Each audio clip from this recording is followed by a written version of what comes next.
My name is Commander Ikande, and I'm in charge of this operation for UC SysDef. Are you familiar with what we do?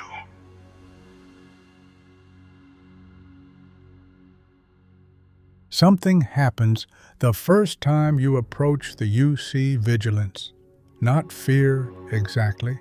More like the recognition of something you have always understood but never had to face directly. The ship occupies its orbit near Phobos, one of Mars's moons, in the Sol system, in the system that still carries Earth's ghost, with the unhurried certainty of a fact.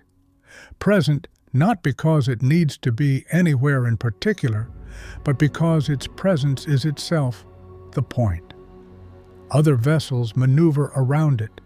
The traffic near humanity's original home system bends ever so slightly to accommodate its weight.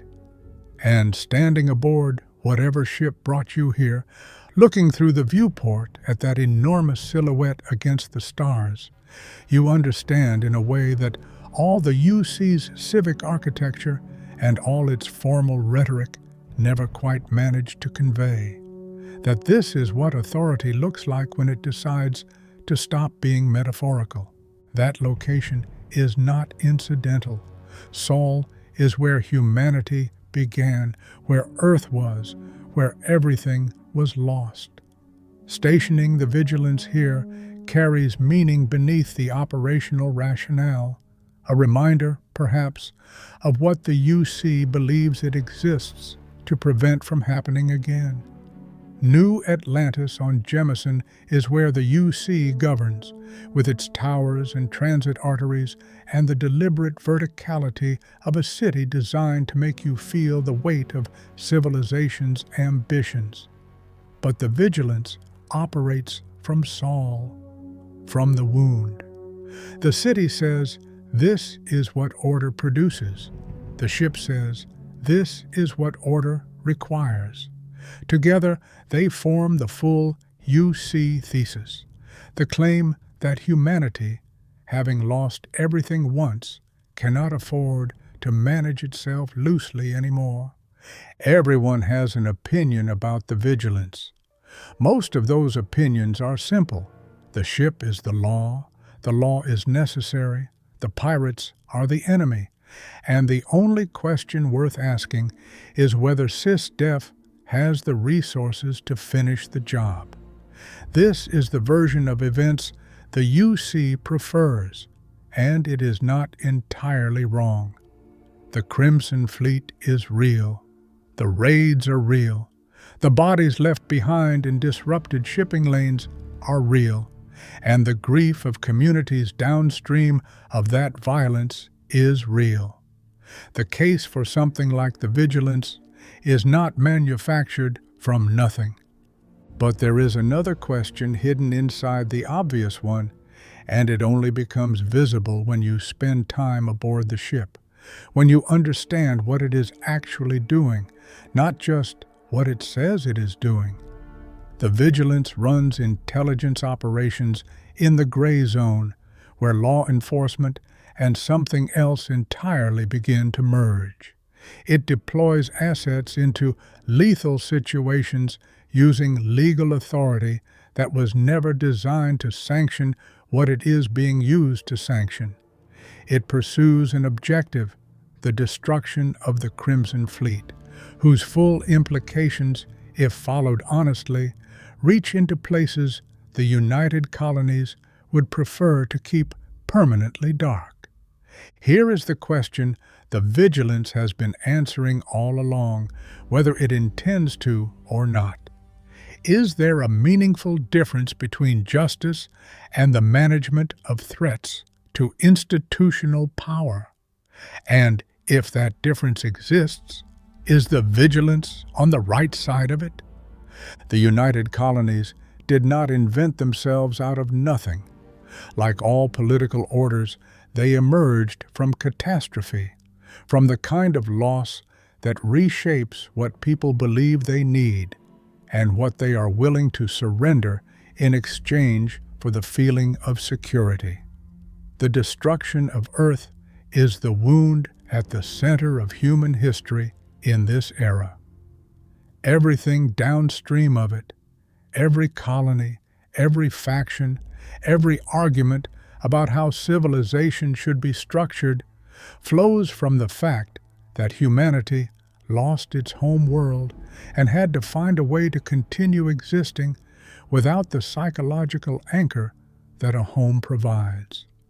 The long journey through space, the desperate and scattered colonization of new systems, the grief and confusion and occasional violence of that era, all of it formed the emotional substrate on which the United Colonies were eventually built.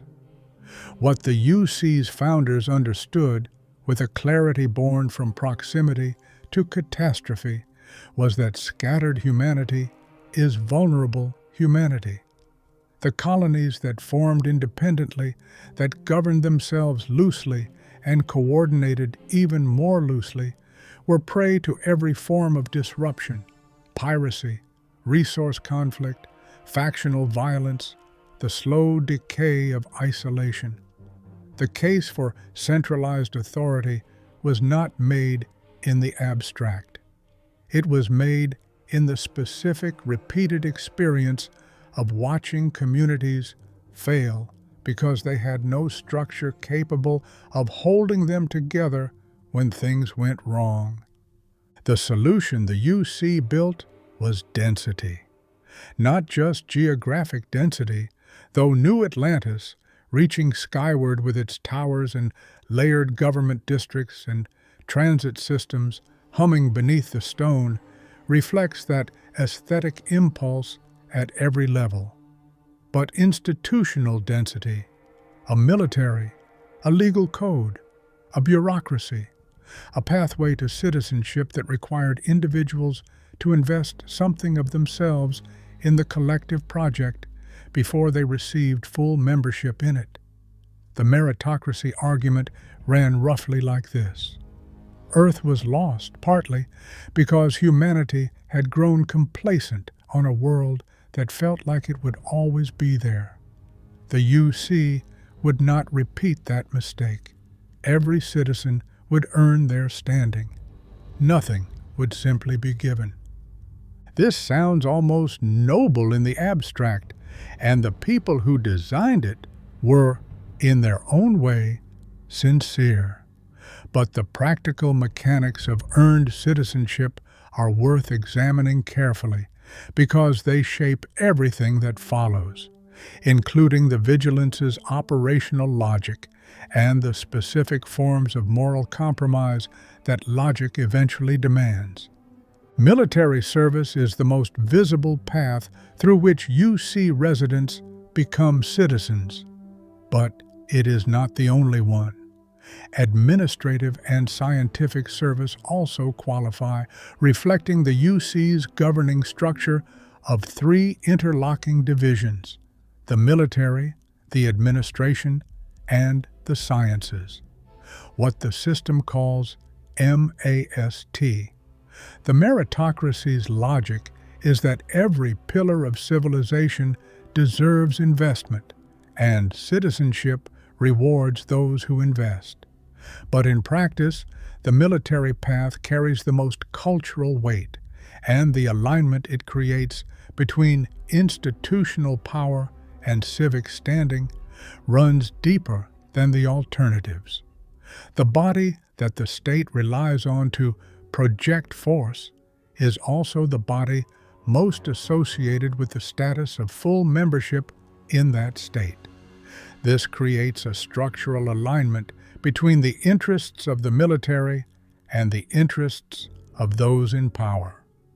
An alignment so deep and long-standing that most UC citizens simply experience it as the natural order of things.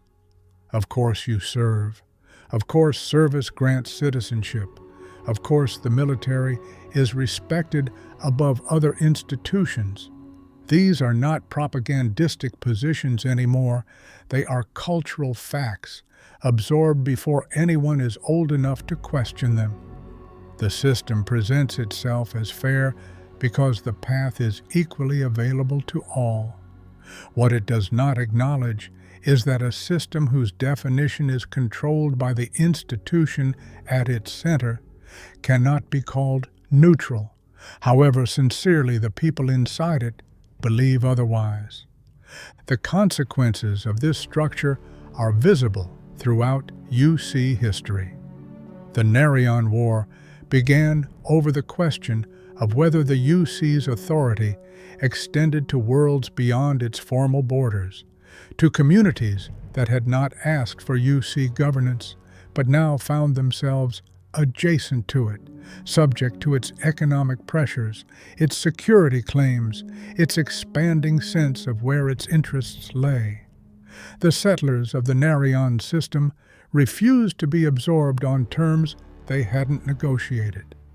When the UC stationed infrastructure in orbit above Deepala and refused to leave, Narion voted to join the Freestar Collective, and the Freestar military mobilized to protect them. The result was 2 decades of war that ended not with a UC victory, but with the Treaty of Narion, a negotiated settlement in which the UC ceded its claim over Narion, recognized Freestar's right to the system, and formally agreed to halt its expansion beyond the 3-star systems it already held. The UC had started the war as an expansionist power and ended it having surrendered the ambition that started it. What emerged from that treaty was not resolution so much as enforced boundary, a line drawn in blood that hardened into the formal division between UC and Freestar space, and a lasting mutual suspicion that the Colony War would later reignite. The Colony War came from a different direction, but delivered a deeper wound. When the Freestar Collective established a colony in the Lunara system, a 4th star system, in direct violation of what the Treaty of Narion had capped each side at, the UC responded with a military siege. What followed was the most destructive conflict in the modern history of the settled systems. Years of war in which both sides deployed warships, mechanized combat platforms, and, in the UC's case, bioengineered alien weapons developed by their Xeno-Warfare Division. Neither side emerged intact. The war ended at the Battle of Cheyenne, where Freestar guerrilla tactics using a flotilla of civilian and military ships broke the back of the UC Navy. It was a Freestar victory, costly, painful, but decisive. The aftermath required the UC to accept terms, including the prosecution and execution of officers responsible for war crimes during the conflict. The Colony War left scars in the UC's institutional memory that still influence policy decades later. Not toward humility, exactly, toward a specific kind of preparedness, the determination that whatever threatened the UC's existence again would be met with force sufficient to guarantee it could not succeed. The Vanguard, the UC's civilian Navy arm, was founded partly in response to the war's lessons. If civilian ships could be turned against a military, it was worth having civilian ships pledged to defend you. The Vigilance is that determination given a hull and a weapon system. It is the lesson of the Colony War translated into steel. The UC must never again find itself in a position where its authority can be seriously challenged. Not because challenge is inherently wrong, but because the UC has decided at the deepest institutional level that the order it provides is worth whatever it costs to maintain, and that cost-benefit analysis is not something it invites the public to audit. Understanding this does not require believing the UC is villainous. It only requires believing that an institution shaped by catastrophe and war will develop reflexes around its own survival that it will eventually struggle to distinguish from its principles. The Vigilance is both those things at once, a genuine instrument of protection and a monument to an institution's decision to make sure it could never be threatened again. Holding both of those truths about the same ship is where the interesting questions begin. UC SysDef is the United Colonies Systems Defense, and the formal description of its mission is straightforward enough. Protect UC space, suppress piracy, and maintain the security of the lanes. What SysDef actually does is considerably more complex, and the Vigilance is where that complexity becomes visible and specific. The ship is not simply a weapons platform, it is a command center, an intelligence hub, and a mobile detention facility capable of running operations across multiple theaters simultaneously, of receiving and processing prisoners and assets and informants, of coordinating with long-range surveillance networks and covert operatives, and the kinds of legal gray zones that the UC's public-facing institutions do not officially acknowledge.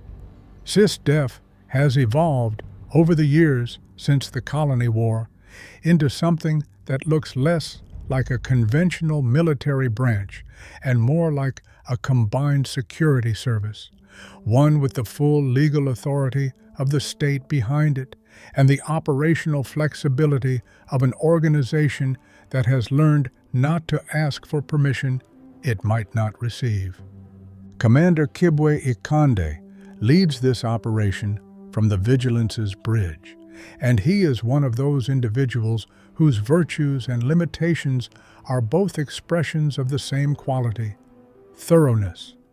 Ikande does not improvise. He does not make decisions based on intuition or emotion, or the kind of personal conviction that makes for compelling stories and unreliable institutions. He has spent his career inside the UC's military structure long enough to have internalized its logic at a cellular level, to believe without apparent strain that following the institutional process correctly is both the ethical obligation and the most reliable path to effective outcomes. He is not naive about what SysDef does.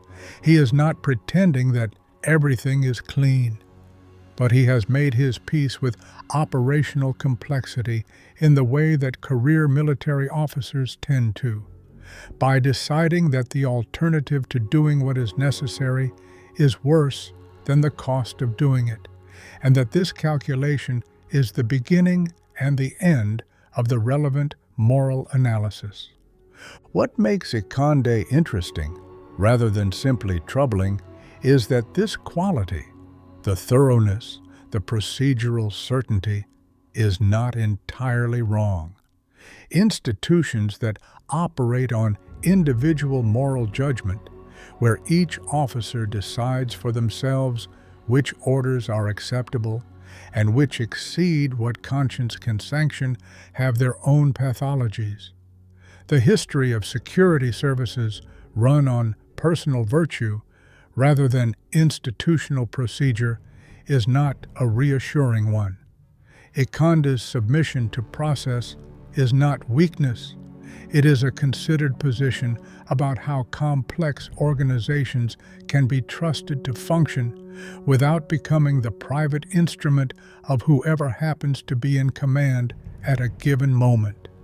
His limitation is that he has taken this position far enough that it has become, effectively, an exemption from the question of whether the process itself is just. The Vigilance's crew reflects the ship's dual identity. They are naval professionals in every observable sense, disciplined, skilled, committed to their duties. But the duties they perform include a category of work that military personnel in a more transparent system might find difficult to explain to civilian oversight.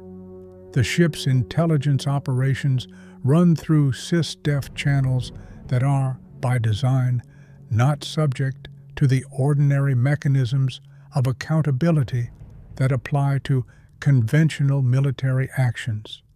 Prisoners held aboard the Vigilance exist in legal categories that the UC's formal statutes do not entirely cover. Informants and assets are managed through arrangements that are, at best, poorly documented, and at worst, invisible to anyone outside the immediate command structure. None of this makes SysDef uniquely corrupt. It makes it typical of what security services become when they are given wide authority and narrow oversight over a long period of time. The Vigilance is the product of a UC that learned hard lessons about the cost of being unprepared and responded by building something that would never be caught flat-footed again. The price of that preparation is a ship, an organization, really, that operates in spaces the law was not fully designed to govern, doing things the law was not quite written to address, with a legitimacy derived from necessity rather than from any explicit democratic mandate. The current mission, the one commanding the Vigilance's full operational attention, is the Crimson Fleet. But the fleet is not, understood clearly, simply a collection of criminals operating in defiance of law. It is a consequence, a downstream effect of the same pressures and exclusions that produced the Colony War, running through different channels in a different era. The fleet draws its membership from people who have, for one reason or another, ended up outside the categories the UC recognizes as legitimate: the convicted, the displaced, the people who found the meritocracy's promised path blocked not by their own failure, but by the practical reality of what the path demands from those who begin with nothing. Some of them made choices that put them outside the law. Many of them were pushed there by forces they had little power to resist. The organization that formed around them is not a moral institution, and it causes genuine harm. But it exists because the UC's order, which is real and valuable, also has edges, places where people fall off and no net below them. The Crimson Fleet is, in part, what some of those people build when they find each other.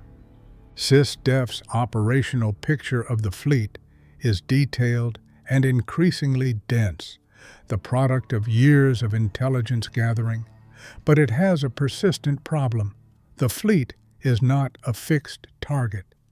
Every raid interdicted, every captain captured, every network disrupted produces intelligence too slowly to stay actionable before the fleet adapts. The fleet's leadership has understood something that SysDef is still learning: that an organization built from people who have nothing to lose is extraordinarily difficult to defeat through attrition alone. Attrition requires that the other side cares more about preservation than the cost of resistance. Much of the fleet does not. The solution the Vigilance's operational team develops is born from this frustration. If conventional interdiction cannot reach the fleet's core, then something unconventional must. Not a military operation, but a penetration operation. Someone inside, moving through the fleet's real networks, building real relationships, and ultimately delivering the kind of access that no number of patrol ships could generate from outside. The question is, who? And the answer arrives conveniently in the form of a person the fleet doesn't know yet. The offer Ikande makes is precise in its architecture. An individual, newly arrested, swept up in circumstances that connect them, at least on paper, to the Crimson Fleet's networks. The UC's legal system, thorough and not notably lenient, could process this person through its ordinary channels. What Ikande proposes instead is an arrangement: immunity in exchange for service. The charges disappear. In return, the operative infiltrates the Crimson Fleet, builds a position within its hierarchy, and eventually facilitates the intelligence access that SysDef needs to execute a decisive operation against the fleet's leadership. It is worth sitting with what this actually means for a moment, because the framing of it as a law enforcement operation tends to obscure the mechanics. The UC is creating a covert operative under legal duress.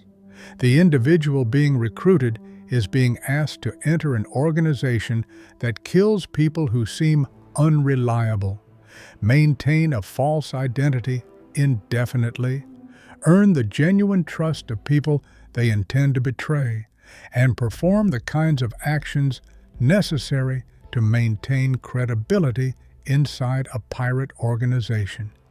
SysDef is not sending this person into a bureaucratic environment where the stakes are embarrassment and paperwork. They are deploying them into a world where exposure means death, where the alliances they form will be real, even though they are premised on deception, and where the moral weight of what they are doing will accumulate regardless of the immunity paperwork waiting on the other end. The UC is aware of all of this. Ikande is aware of all of this. The operation is constructed with full understanding of what it asks, and the justification is the one the UC has been rehearsing in one form or another since the Colony War: that the threat is real, that conventional means are insufficient, and that what is necessary is therefore what must be done. This logic is coherent within its own terms. The Crimson Fleet is a genuine threat. The intelligence SysDef would gain through a successful deep infiltration would genuinely save lives. The case for the operation is not invented, but coherent logic and justice are not the same thing, and the Vigilance's operation crosses a line that its operators seem to have decided does not exist. The line between deploying people for institutional purposes and treating people as ends rather than instruments. The operative who boards a Crimson Fleet vessel for the first time, who has to perform the expectations of a raider with enough conviction that the fleet's own people accept it, is not performing a civic duty in any recognizable sense. They are doing something the UC would prosecute them for if they were doing it without SysDef's blessing. The only thing separating crime from service in this context is a classified agreement with a state authority, an agreement the operative has no real leverage to renegotiate, and no meaningful recourse if the UC decides to honor it selectively. The power differential is complete. The operative's continued legal existence depends entirely on SysDef's goodwill, which means that if SysDef's goodwill ever conflicts with SysDef's institutional interests, the operative has no protection except the decency of whoever is currently in command. What unfolds inside the fleet is not what the briefings prepared for. The operative finds an organization that is brutal in some ways, and, in others, genuinely human, full of people whose lives the UC's formal categories cannot accommodate, who have built something that functions as community in the absence of anything else available to them. Delgado, who leads the fleet with a mixture of charisma and ruthlessness, runs an organization that is simultaneously predatory and, in its own way, coherent. A structure built on loyalty and violence, and the specific kind of solidarity that develops among people who understand they have been written off by the systems that were supposed to include them. He is not a figure the Vigilance's intelligence reports prepared the operative to understand, because intelligence reports deal in capability and threat vectors, not in the human logic that makes an organization like the fleet legible from the inside. The fleet's base, known as the Key, is a structure whose name accumulates irony the longer you inhabit it. Moving through it, the operative encounters the full range of what the fleet is: genuine cruelty, genuine camaraderie, genuine grief, genuine violence. The Key is the fleet's answer to New Atlantis, a place where the people the UC's ordered displaced or expelled have built something of their own, on their own terms, without asking permission.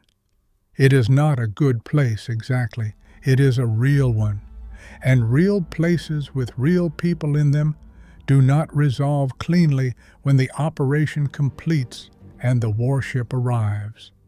The people the operative has spent weeks or months learning to know will not experience their destruction as an abstraction. They will experience it as what it is. None of this argues that the fleet should have been protected. The raids are real. The deaths are real. The harm the fleet causes to people who did not choose to intersect with it is real. Both things can be true. The fleet causes genuine harm and warrants destruction, and the method of its destruction reveals something important about the institution pursuing it. The Vigilance does not destroy the Crimson Fleet with clean hands. It does so through deliberate deception, through the exploitation of legal leverage, and through the construction of relationships that the fleet's members cannot consent to, because they cannot know what they are actually part of. The moral cost of this is real, even if the outcome is arguable. What the operative comes to understand, moving through the fleet's networks and alliances, building the access that SysDef needs, is that the operation has a shape the briefings never named. It is not law enforcement. It is a controlled demolition conducted by an institution that has already decided the outcome and is engineering the path to it. The question is not whether the fleet will be destroyed. The question is, what else gets destroyed in the process, and who gets to decide what counts as collateral? At the center of the Vigilance's operation is a name that the fleet's oldest members speak with a particular tone, part pride, part loss, part the quality of a myth that people know is partly myth but cannot afford to abandon. Jasper Kryx, the architect, the organizer, the man who, according to what the records suggest, understood that a criminal enterprise would always be prey to the same vulnerabilities that brought down smaller operations unless it was built with the coherence of something larger. What Kryx built during the years he led the fleet was not simply a better organized band of raiders. He founded the Crimson Fleet as a successor to an earlier criminal organization called the Crimson Scar. But where the scar was fractious and leaderless by nature, Kryx imposed structure. He built internal hierarchy. He established protocols. He gave the fleet a logic of continuity that allowed it to survive the disruptions that would have scattered any of its predecessors. Kryx understood recruitment in the specific way that transforms a loose network into something with staying power. The fleet's greatest resource was the unending supply of people that the settled systems order produced at its edges. The failed, the excluded, the guilty, the displaced. And those people, given structure and purpose, became more durable than their origin suggested. He built frameworks to absorb them and transform raw grievance into organized capability.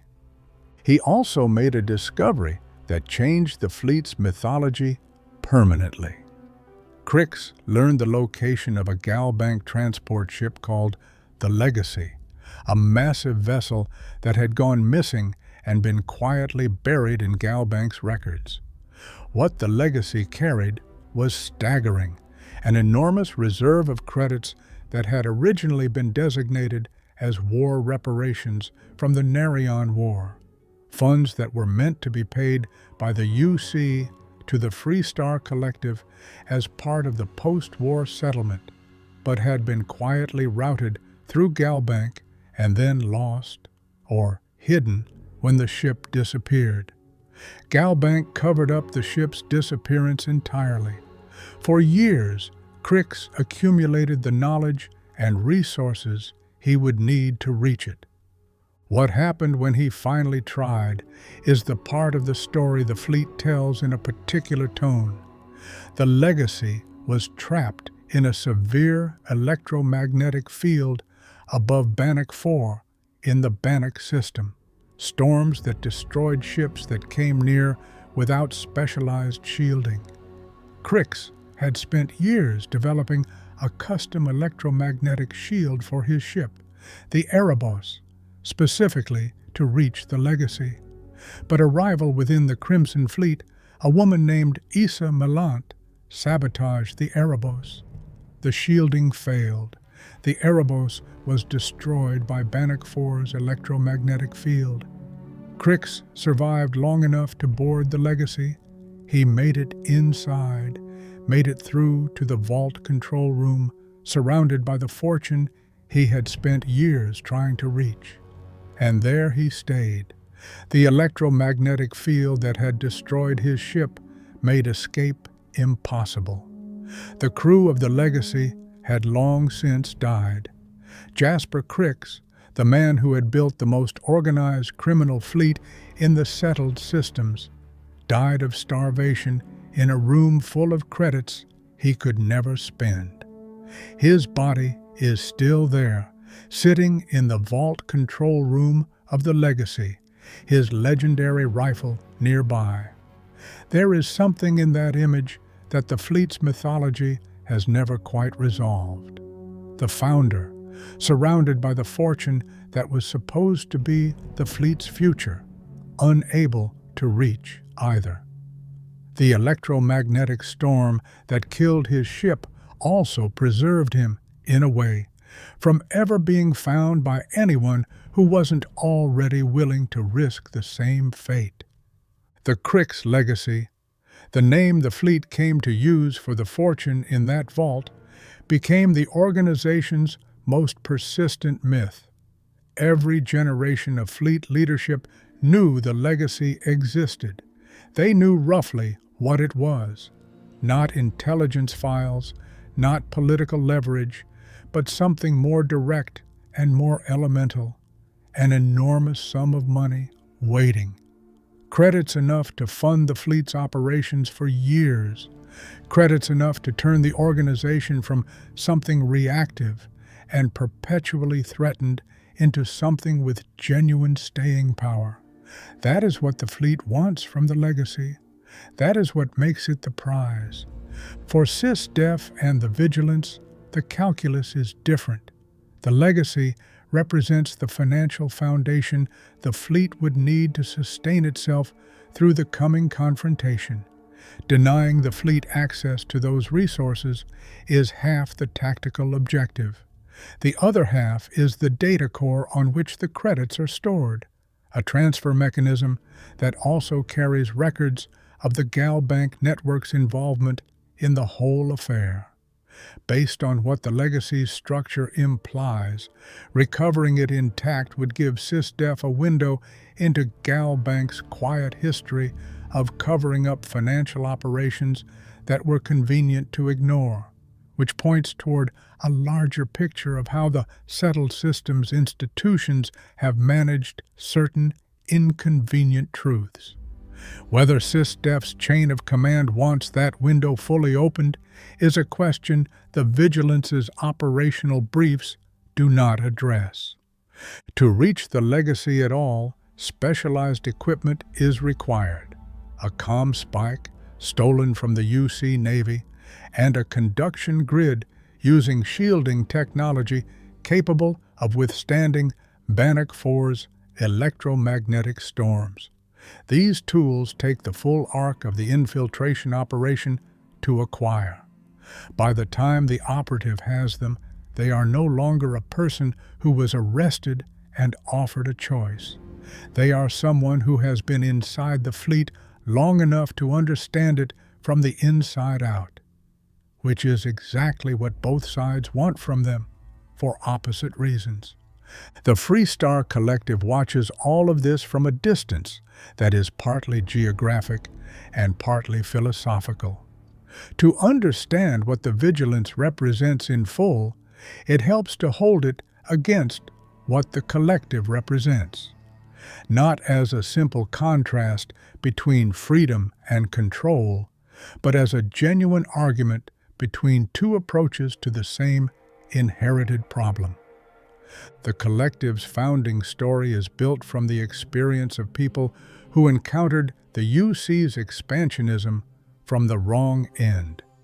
The Narion War is remembered differently in Freestar space than in UC space, not as a necessary intervention to establish order in a contested system, but as a demonstration of what happens when a state decides that its security interests are more important than the self-determination of the people in their path.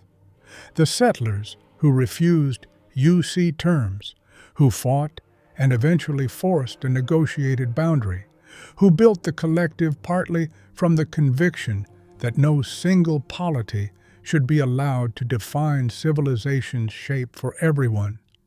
They drew their founding logic from direct experience with what centralized authority looks like when it expands beyond what those subject to it agreed to. The Collective's governance structure is deliberately decentralized. Local autonomy is genuinely respected at a level that sometimes approaches the point of instability. The Freestar Rangers operate with individual discretion that reflects a deep cultural suspicion of hierarchical command. Each ranger exercises judgment rather than following procedure, which is either the expression of genuine liberty or the institutionalization of inconsistency, depending on which case you are looking at. Collective policy emerges from negotiation between member worlds rather than from a central authority capable of moving faster than consent can be obtained. This produces a governing culture that is, in some circumstances, admirably responsive to local conditions, and, in others, structurally resistant to the kind of coordinated response that some threats actually require. The Vigilance makes the UC's case against this model concrete. A collective equivalent of the Vigilance does not exist, because the Collective's philosophy does not support the kind of centralized investment that a ship like this requires. The concentration of resources, authority, and decision-making power that would be necessary to build and operate something at this scale. The Rangers can project force appropriate to individual operations. They cannot meet the Crimson Fleet or any serious coordinated military threat with the kind of overwhelming response that the Vigilance represents. This is not a theoretical difference. It is a real gap in capability with real consequences for people who live beyond the range of what individual Ranger intervention can accomplish. And yet, the Vigilance's existence is not only a demonstration of what the UC can do, it is a demonstration of what the UC has decided it needs to be.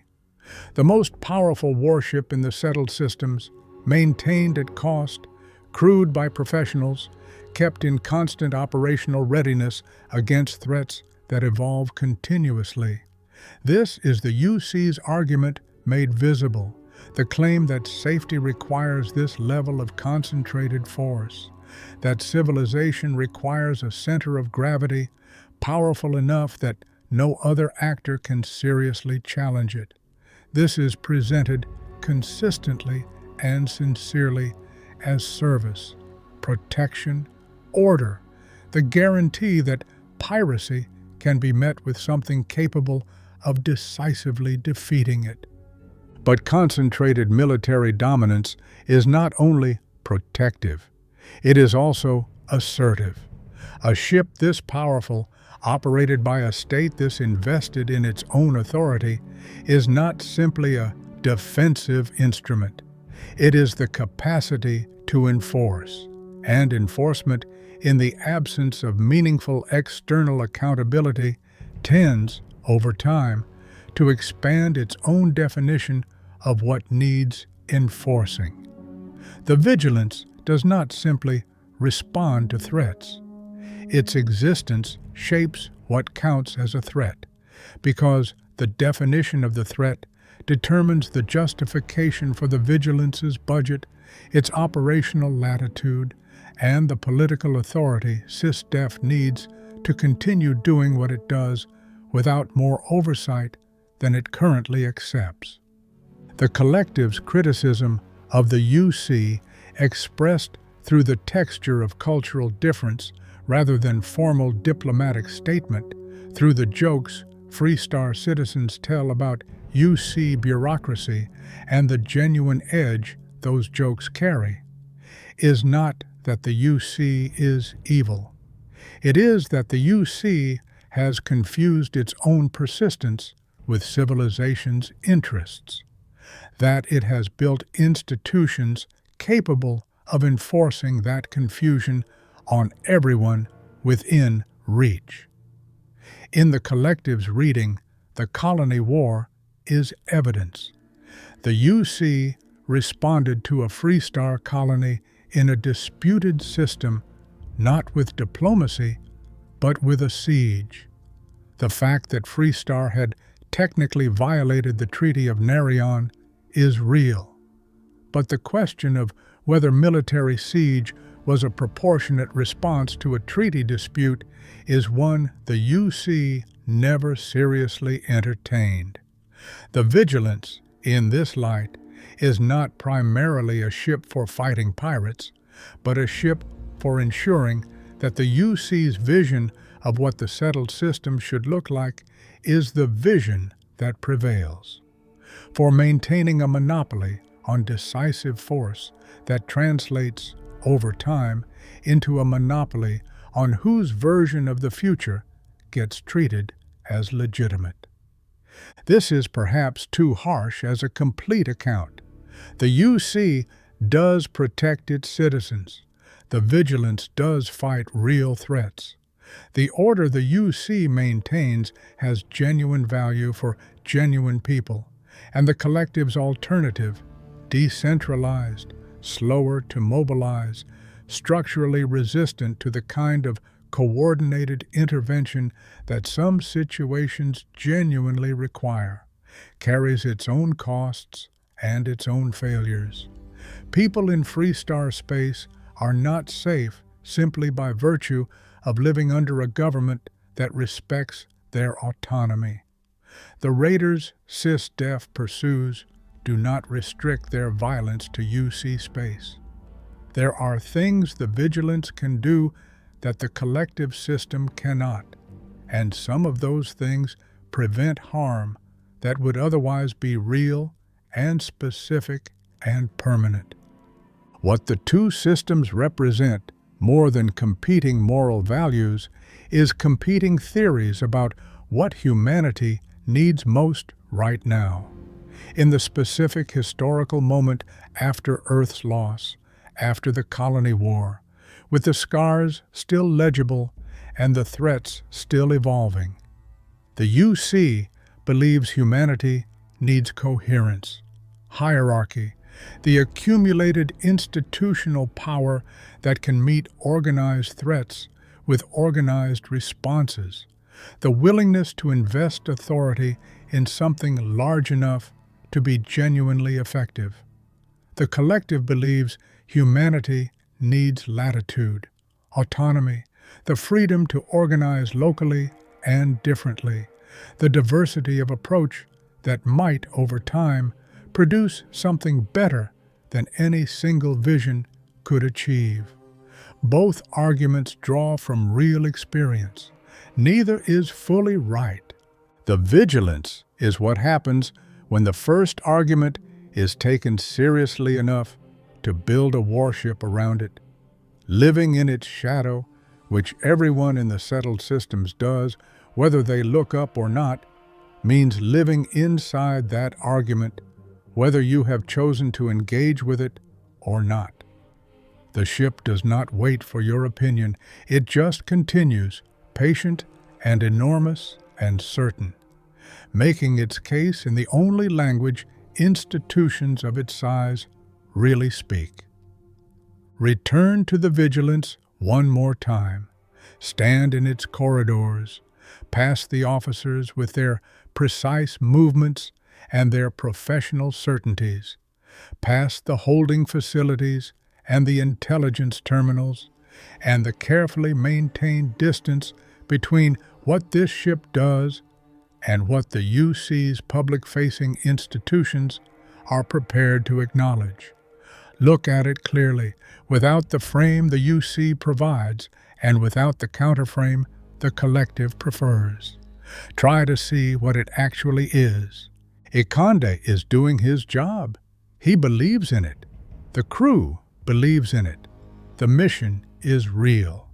The Crimson Fleet is a genuine threat. The Kryx Legacy is a genuine objective.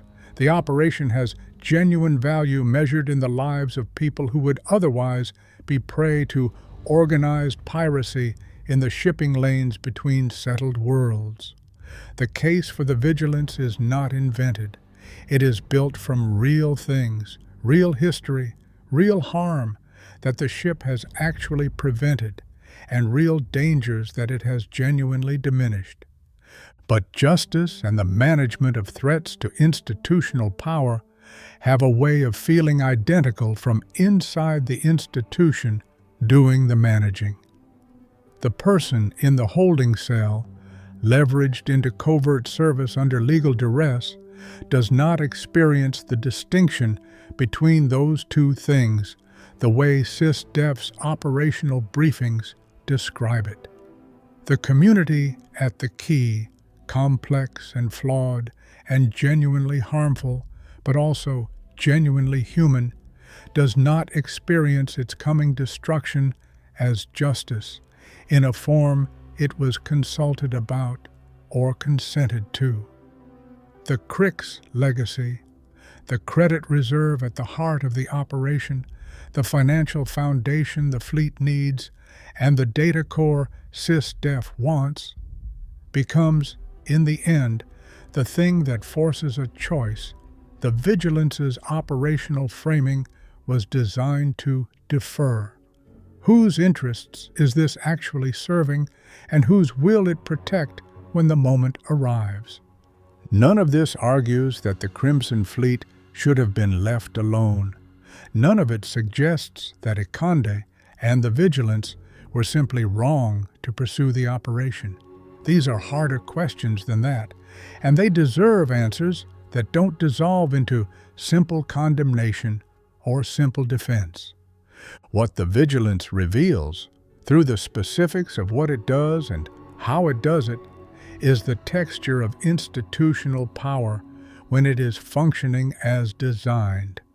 Not corrupt in the dramatic sense, not selling justice to the highest bidder, not fabricating enemies for political convenience, not staffed by cynics performing obligation they don't believe in, but shaped at every decision point by the interests and continuities of the institution it serves, shaped in ways that those inside the institution are poorly positioned to recognize, and even more poorly positioned to resist, because the institution's logic and their own professional identity have become, over years of service, essentially the same thing. Ikande is not a villain. He is something more instructive and, in some ways, more troubling than a villain. A good person doing the work of an institution that is not subject to the constraints that good people normally impose on themselves. The constraints fail not because Ikande is dishonest, but because he genuinely cannot see where his judgment ends and his institution's interest begins. That merger, quiet and complete, is how institutions actually work when they are functioning at their most effective. It is also precisely how they produce outcomes that no individual person within them would consciously choose. The Vigilance will still be there after the Crimson Fleet operation concludes. The threat will evolve. It always does. New objectives will emerge. The ship will find new missions that justify its continued existence, because the alternative, admitting that a warship this powerful has reached the end of what it was built for, that the security apparatus it represents could be reduced, that some of the authority it carries could be safely returned to smaller and more accountable structures, is not something institutions of this size do voluntarily from a position of strength. The UC will not decide in a moment of clarity and humility to become less powerful, not because the people running it are evil, but because that is not how institutional power behaves when it has convinced itself that its power and its purpose are the same thing. And the question that was always present in the Vigilance's shadow, whether it is an instrument of justice or an instrument of control, turns out, on close examination, to be a false binary. It is both in proportions that shift with each specific decision and each specific stakes. The Vigilance pursues real justice through the tools of control. It serves genuine safety through methods that compromise genuine accountability. It is not a hypocrite or a monster, but something that requires a different category, an enormously powerful instrument of legitimate authority, doing real good and real harm in a ratio that no one involved is fully motivated to audit. The most powerful warship in the settled systems holds its orbit in Sol, in Earth system, at the edge of everything that was lost, and watches. The stars, indifferent and ancient, hold the record of everything done in their light, every choice made in the space between what institutions say they are and what they actually do. And the question that neither the UC's civic architecture nor the Vigilance's operational reports can quite resolve turns out to be the one that has always mattered most.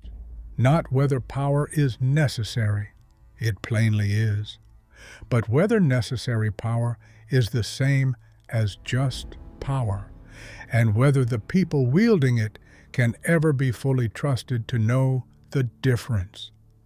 No flag answers that. No warship resolves it.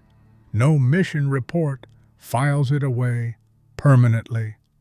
When you look up at the Vigilance in its orbit, enormous and patient and certain, and feel something that is not quite fear and not quite admiration, but occupies the space between them, that feeling is the question asking itself again. It has been asking since before the ship was built. It will still be asking when the ship is gone. Come back when you are ready to keep asking it with us.